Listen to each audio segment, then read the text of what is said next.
بسم اللہ الرحمن الرحیم، اللہم صلی علی محمد وعلی محمد وعجل فرجہم وفرجنا بہم۔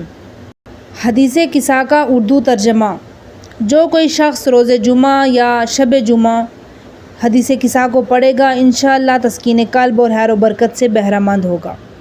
جابر بن عبداللہ انصاری سے اور انہوں نے دختر رسول جناب فاطمہ زہرا سلام اللہ علیہا سے نقل کیا ہے، انہوں نے کہا کہ میں نے جناب فاطمہ سے سنا، انہوں نے کہا کہ میرے والد بزرگوار رسول خدا ایک روز تشریف لائے اور فرمایا تم پر سلام ہو اے فاطمہ۔ میں نے کہا آپ پر بھی سلام ہو۔ پھر رسول خدا نے فرمایا کہ میں اپنے جسم میں کمزوری پا رہا ہوں، پس میں نے کہا آپ کے لیے خدا کی پناہ چاہتی ہوں اے والد ماجد کمزوری سے۔ انہوں نے کہا اے فاطمہ ردائے یمانی لاؤ اور مجھے اڑا دو۔ پس میں ردائے یمانی لے کر آئی اور اسے میں نے انہیں اڑا دیا اور میں ان کی طرف دیکھنے لگی۔ ان کا رخ زیبا اس طرح درخشندہ تھا کہ جیسے 14ویں کا چاند۔ ابھی تھوڑی دیر نہ گزری تھی کہ میرا بیٹا حسن آیا اور اس نے کہا اے مادر گرامی آپ پر سلام ہو۔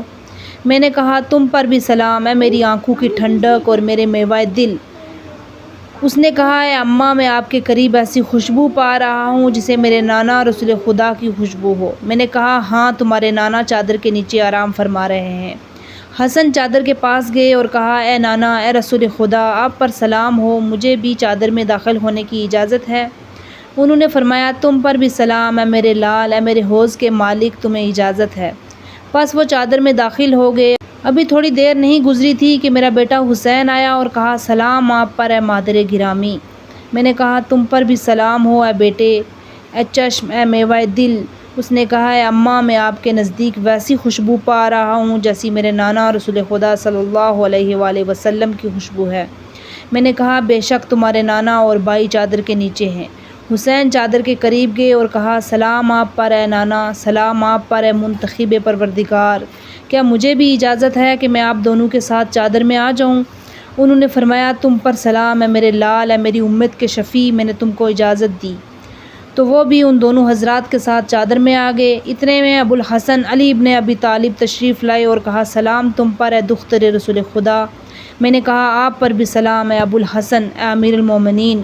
انہوں نے کہا میں آپ کے پاس ایسی خوشبو محسوس کر رہا ہوں جو میرے بھائی اور میرے چچا فرزند رسول خدا کی خوشبو ہے۔ میں نے کہا ہاں وہ آپ کے بچوں سمیت چادر کے نیچے آرام فرما رہے ہیں۔ پس علی بھی چادر کے پاس آئے اور کہا سلام آپ پر اے اللہ کے رسول، کیا مجھے اجازت ہے کہ میں آپ کے ساتھ زیر چادر آ جاؤں؟ فرمایا رسول اکرم نے تم پر بھی سلام اے میرے بھائی وسیع خلیفہ اور میرے پرچم دار، تمہیں اجازت ہے۔ پھر حضرت علی بھی زیر چادر داخل ہو گئے۔ پھر میں چادر کے پاس آئی اور کہا سلام آپ پر اے والد بزرگوار اے رسول خدا، کیا مجھے بھی اجازت ہے کہ میں آپ کے ہمراہ زیر چادر آ جاؤں؟ فرمایا تم پر بھی سلام اے پارہ جگر اے نور نظر، تمہیں بھی اجازت ہے۔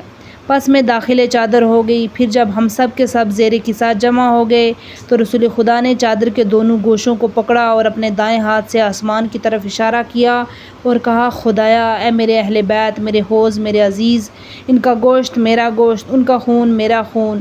جس نے ان کو اذیت دی اس نے مجھ کو اذیت دی، اور جس نے ان کو محزون کیا اس نے مجھ کو محزون کیا۔ میری اس سے جنگ ہے جس نے ان سے جنگ کی، اور اس سے میری صلح ہے جس نے ان سے صلح کی۔ ان کا دشمن میرا دشمن ہے، ان کا دوست میرا دوست ہے، وہ یہ مجھ سے ہیں اور میں ان سے ہوں۔ خدایا تو قرار دے اپنی صلوات اور برکت اور رحمت اور مغفرت اور رضامندی کو میرے اوپر اور ان پر، ان سے گندگی کو دور رکھ اور ان کو ایسا پاکیزہ رکھ جو حق پاکیزگی ہے۔ پس خدا نے فرمایا اے میرے ملائکہ، اے میرے آسمان کے رہنے والوں، میں نے بلند شدہ آسمان کو نہیں پیدا کیا اور نہ پھیلی زمین کو اور نہ روشن چاند کو اور نہ درخشاں سورج کو اور نہ چلنے والے آسمان کو اور نہ بہنے والے دریا کو اور نہ چلنے والی کشتی کو، مگر ان 5 افراد کی محبت جو زیر کسا ہیں۔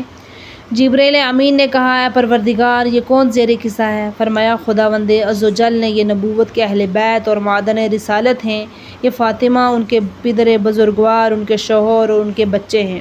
پس جبرائیل نے کہا اے میرے پروردگار، کیا تو مجھے بھی اجازت دیتا ہے کہ میں زمین پر جاؤں اور ان 5 افراد کے ساتھ چھٹا بن جاؤں؟ خدا نے فرمایا ہاں تمہیں اجازت ہے۔ پس جبرائیل امین زمین پر آئے اور کہا سلام تم پر اے رسول خدا، بزرگ و برتر خدا تم کو سلام پہنچاتا ہے۔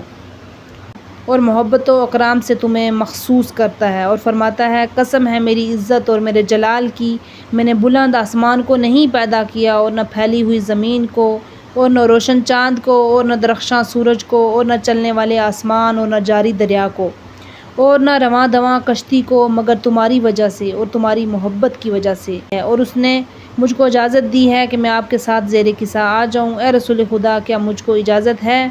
فرمایا رسول خدا نے تم پر بھی سلام ہے وحی خدا کے آمین، ہاں تم کو بھی اجازت ہے۔ پس جبریل بھی ہمارے ساتھ زیر قصا آ گئے اور انہوں نے میرے والد ماجد سے کہا خدا نے آپ کے پاس وحی بھیجی ہے۔ وہ فرماتا ہے بے شک خدا کا ارادہ ہو چکا ہے کہ اہل بیت تم سے گندگی کو دور رکھے اور تم کو ویسا پاک و پاکیزہ رکھے جو پاکیزگی کو حق ہے۔ علی نے میرے والد سے کہا اے رسول خدا، ہم کو بتائیں کہ زیر قصا ہمارے بیٹھنے کا فضل و شرف کیا ہے؟ خدا کے نزدیک رسول نے فرمایا قسم ہے اس ذات کی کہ جس نے مجھ کو حق کے ساتھ مبعوث کیا، نبی بنا کر مجھ کو رسالت کے لیے منتخب کیا، ہماری اس خبر کو زمین کی مجلسوں میں کسی مجلس میں ذکر نہیں کیا جائے گا جہاں میرے شیعوں اور محبوں کی جماعت ہو، مگر یہ کہ ان پر رحمت نازل ہوگی اور ملائکہ ان کے اطراف ہوں گے اور ان کے لیے استغفار کریں گے یہاں تک کہ متفرق ہو جائیں۔ تب حضرت علی نے کہا با خدا ہم کامیاب ہو گئے، اور رب کعبہ کی قسم ہمارے شیعہ کامیاب ہو گئے۔